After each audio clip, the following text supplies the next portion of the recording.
அமெரிக்க விமான நிலையங்களில் பயணிகளின் ஷூக்களை சோதனை செய்யும் நடைமுறை கைவிடப்படுவதாக அறிவிக்கப்பட்டுள்ளது.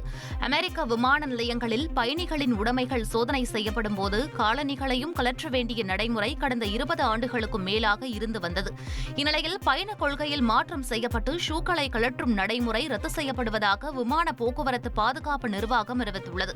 கடந்த 2001ஆம் ஆண்டு பாரிஸிலிருந்து மியாமிக்கு விமானத்தில் வந்த ரிச்சர்ட் ரீட் என்பவர் தனது காலணியில் வெடிப்பொருட்களை மறைத்து வைத்திருந்த சம்பவத்தை தொடர்ந்து அமெரிக்க விமான நிலையங்களில் காலணி சோதனை முறை பின்பற்றப்பட்டு வந்தது. இந்நிலையில் தற்போது அந்த முறை ரத்து செய்யப்படுவதாக அறிவிக்கப்பட்டிருப்பது குறிப்பிடத்தக்கது. மத்திய அமெரிக்க நாடுகளில் ஒன்றான கவுதமாலாவில் நிலநடுக்கம் ஏற்பட்டது.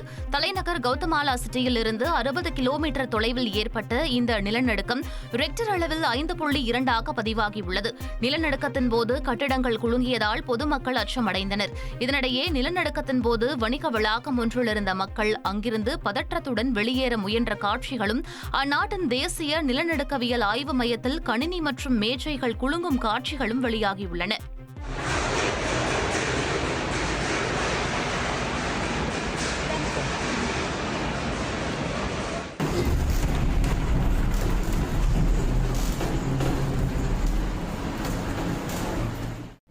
ஃப்ரெண்ட் ஆக்கிக்கோங்க. தந்தி டிவியின் சப்ஸ்கிரைபர்ஸ் அண்ட் ஃபாலோவர்ஸ் குடும்பத்துல நீங்களும் இணையுங்க.